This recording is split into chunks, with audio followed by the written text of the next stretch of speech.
Students, in the previous class, we were discussing how the revolutionary government made different laws for the benefit of the women, like opening of state school, making divorces legal.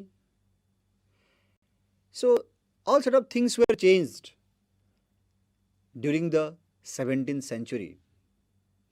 Like that, today we are going to discuss about one of the major changes took place during that period of time, that is the abolition of slavery. Students, one of the most important revolutionary social reforms of the Jacobin regime was the abolition of slavery in the French colonies. Students, during that period of time, slavery system was going on. And during that period of time, the revolutionary government took steps in the French colonies. The colonies in the Caribbean, Martinique, Guadeloupe, Saint Domingo were important suppliers of commodities. During that period of time, these Caribbean colonies were the important suppliers of tobacco, indigo, sugar and coffee. So it was most important for the Europeans. But what was the problem then? The problem was that it was very difficult for the Caribbean countries to make supplies of these commodities. Why? Because the Europeans, they were reluctant to go and work in distance and on familiar land. That to understand. What is the problem? The problem was that they were reluctant. It means not interested at all to go and work in distant places as well as on familiar land. What is the problem? If workers will not be there, then there will be less production, because there will be shortage of labor in the plantations. So how could this problem be solved? So this problem was solved by the triangular slave trade between Europe, Africa and the Americas. So that this problem could be sought out, they made a plan. What was the plan? This problem made through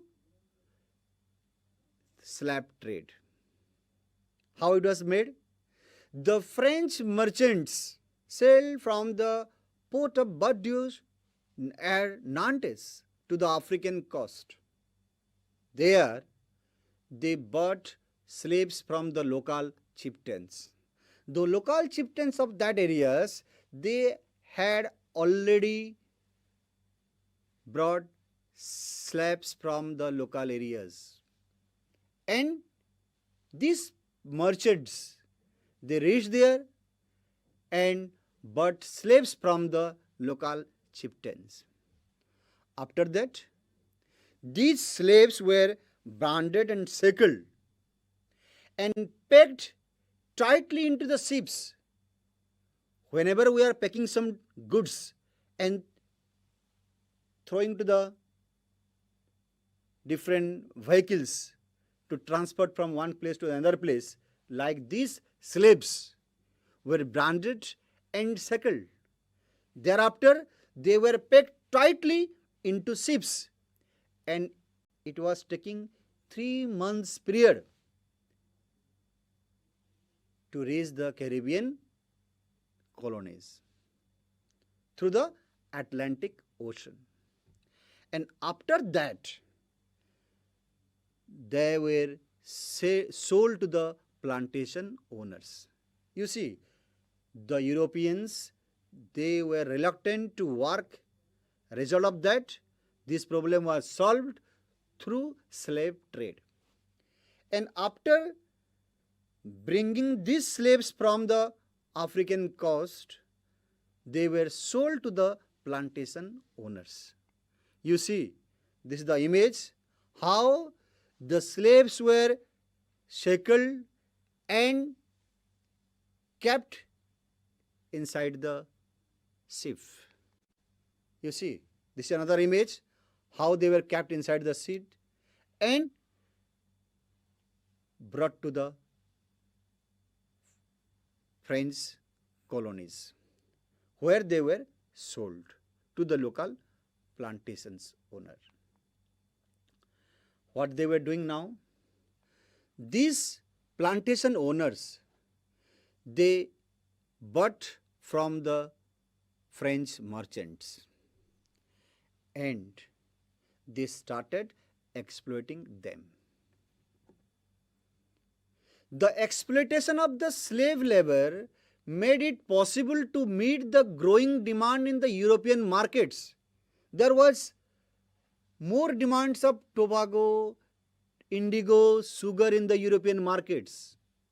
As a result of this, the plantation owners, by bringing them from the French merchants, buying them from the French merchants, they used them in the plantation work.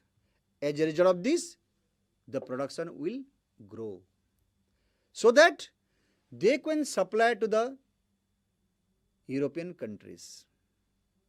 As a result of this, the demands of the Europeans could be met, such like sugar, coffee and indigo. This is the one thing, how the plantation owners are getting benefits. At the same time, the port city like Bordeaux, Nantes also started developing, because these were the important port cities for slave trade. So these port cities also developed slowly and slowly. You see how this image shows how the slaves were being tortured by the plantation owners, and they made to work in the plantation work. They were shackled and also made to do work in the plantation.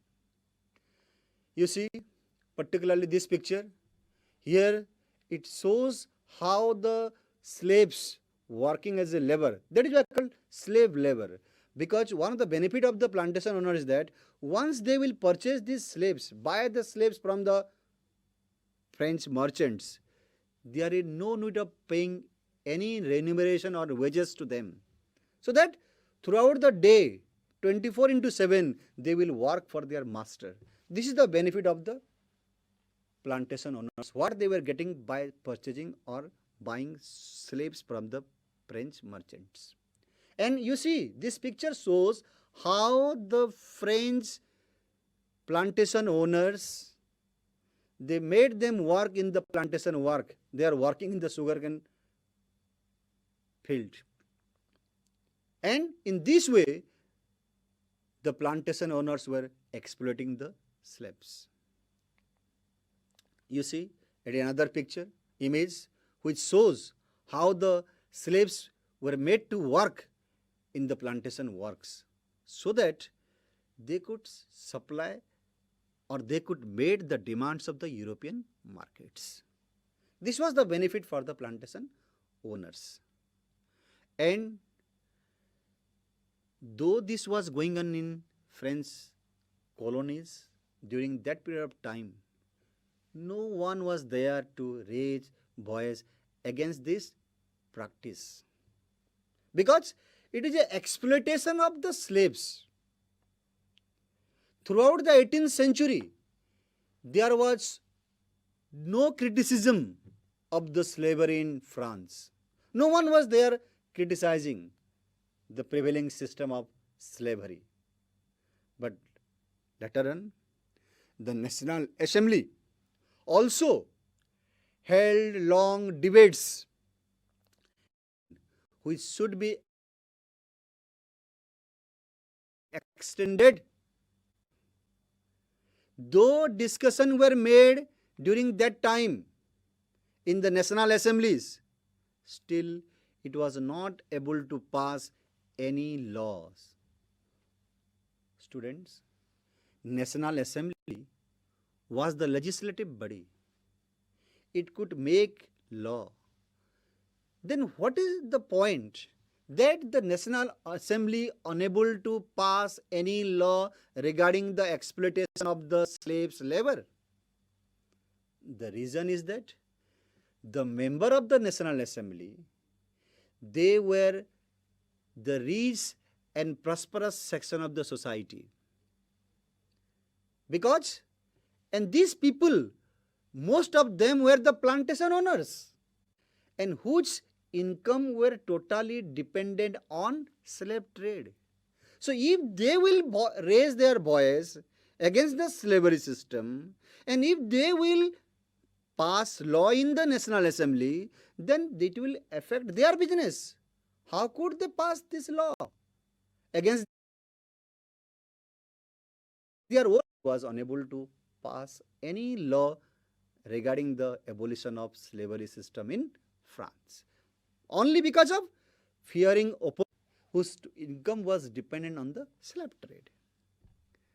However, finally, the convention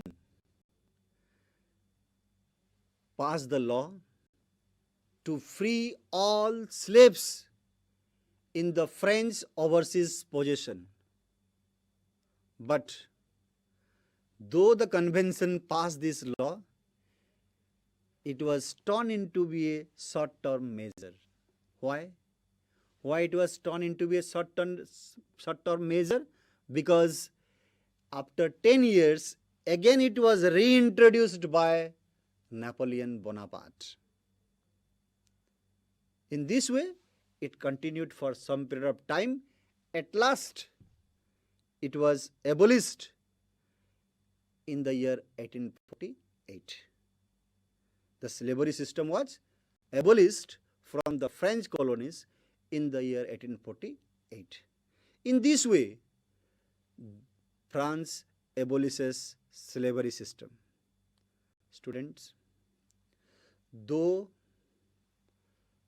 some changes were made during the revolutionary government, still there were lot to be done, more to be done that could changes the life of the people in French society. And now we are going to discuss how the revolution changes the everyday life of the people. The revolution of 1789 brought many changes in the life of the men, women, and children. Already we have seen how the less prosperous section of the society got benefit during the time of Robespierre, how women could enter into the education, got job training, that change also we have seen. Now, one more important law that came into effect soon after the storming of the Bastille in the summer of 1789 was the abolition of censorship. After the summer of 1789, when the Bastille fort was stormed, after that another important law was passed, that is abolition of censorship. What is that censorship? In the old regime, all written material and cultural activities, written materials like books, newspaper, cultural activities like plays, could be published or performed only after they had been approved by the censor of the king. It means there was imposition on the people that anything which will go against the domination, against the king, it will not be allowed. That is what the censorship is. During that period, every materials, written materials, cultural activities could only be performed once they had been approved by the censor of the king. But now, the Constitution of 1791 begins with the Declaration of Rights. With the Declaration of the Rights, people got the freedom of speech and expression as the natural and inalienable rights. Already we have discussed, students. So now this Declaration of the Rights of Man and Citizen provided freedom of speech and expression to the people of France. You see how the people were fighting for their justice. This picture shows like that. Now, newspaper, pamphlets, books, and printed pictures flooded in the towns of France.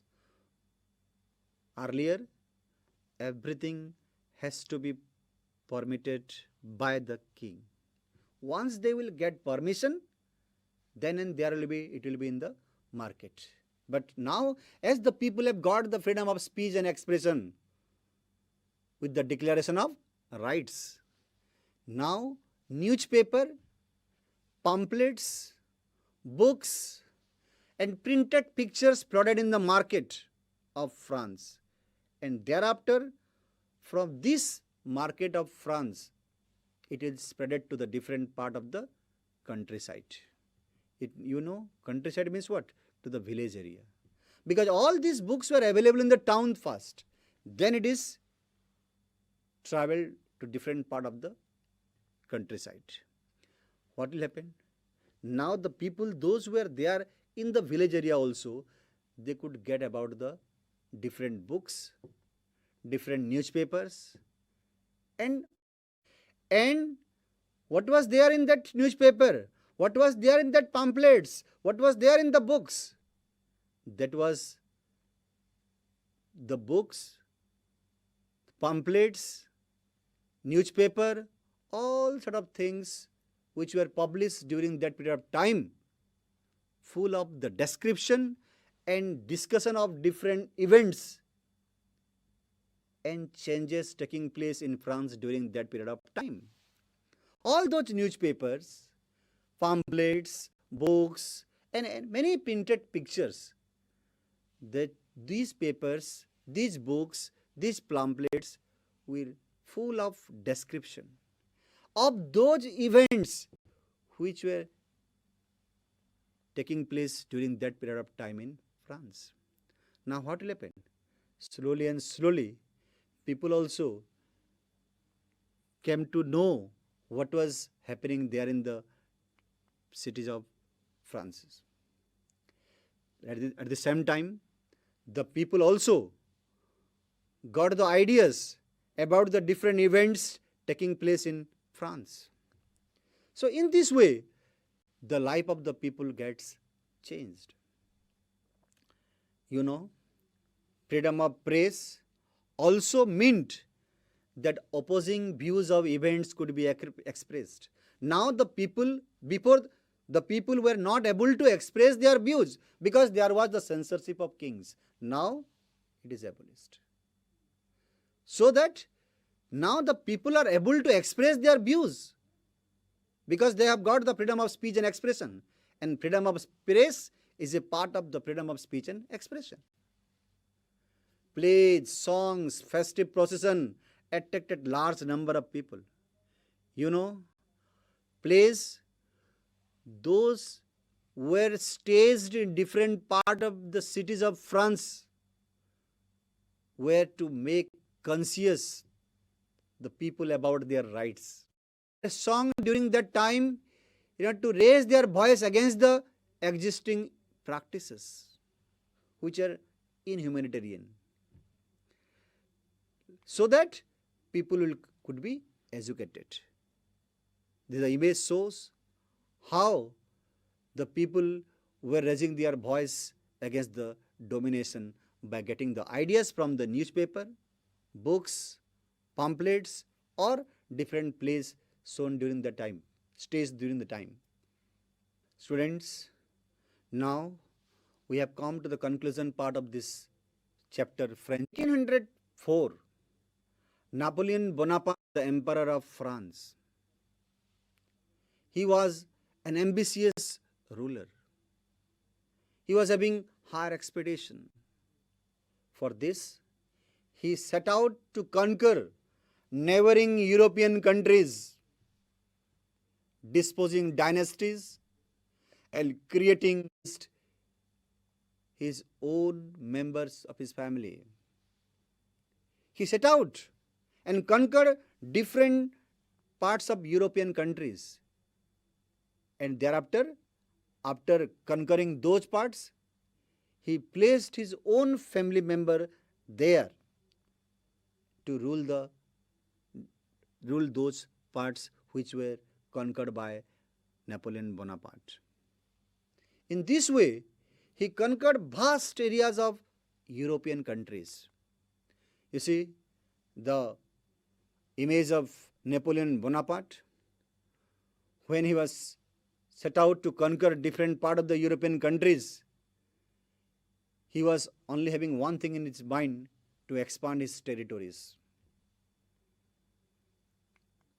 He introduced many laws such as the protection of private property and a uniform system of weights and measure provided by the decimal system. At the same time, Napoleon Bonaparte was a great liberator. During his period of time, he introduced many laws, such as the protection of private property, which was not there earlier. At the same time, the uniform system of weight and measure also introduced by Napoleon Bonaparte, which is consist of the decimal system. So that, looking into the laws made by the great Emperor Napoleon Bonaparte, initially many people saw he was a great liberator who would bring freedom for the people. But all those hopes which were there in the mind of the people dismantled at a certain time. Very soon, the Napoleonic armies came to invading forces. The reputation was Napoleon Bonaparte has got in the beginning as a great liberator suddenly disappeared from the mind of the people. His armies came to be known as an invading force because he was always in a mood to conquer a different part of the European countries and wanted to expand his territories. You see, the image shows how Napoleonic armies coming across the different cities of the countries. But though he was a great liberator, great ruler, still he was defeated at the battlefield of Waterloo in the year 1850. The age of Napoleon Bonaparte came to an end. But though the rule of, still the measures which were carried out during the time of Napoleon Bonaparte continued for a long period of time and having a great impact on the people for a long period of time also. So students, we have discussed from the very beginning how the existence of the French society changes from the period of Louis XVI to the period of Napoleon Bonaparte. You see, this is the Battle of Waterloo where Napoleon Bonaparte was defeated. So, with this, the ideas of liberty and the democratic rights, which were the most important legacy of the French Revolution continued to be a source of inspiration for the different countries of the world in the 19th century. Students, we have discussed already earlier also that French Revolution has given three things to the world. What are those? Equality, liberty, and fraternity. And the legacy of the French, where they are during that period of time, itself is a source of inspiration in the present era also. You know, during the Indian freedom struggle also, the legacy of French Revolution is a great source of inspiration for the people of India.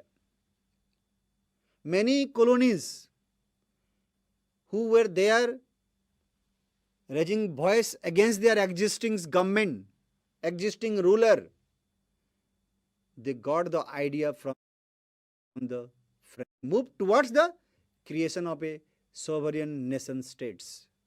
That was possible only because of this ideology of French Revolution. In India also, Tipu Sultan, the great social reformer, Raja Ram Mohan Rai, who always responded to the ideas coming from the Revolution of France. So, it continued to be a source of inspiration today also, and it will continue for the next generation also. So, students, today we have completed the whole chapter of French Revolution. Now, I'll ask some questions about the portion what we have discussed today. The first question is, when did slavery system abolish in French colonies? When did slavery system abolish in France? The answer is, slavery system abolished from French colonies in 1848. In the year 1848. The next question is, when did Napoleon crowned himself as the Emperor of France? When did Napoleon crown himself as the Emperor of France? The answer of this question is, Napoleon Bonaparte crowned himself as the Emperor of France in the year 1800. In the year 1804. The next question is, name the battle where Napoleon Bonaparte was defeated. The answer to the question is, Napoleon Bonaparte was defeated in the Battle of Waterloo in the year 1815. So students, with these questions, we have completed the chapter French Revolution.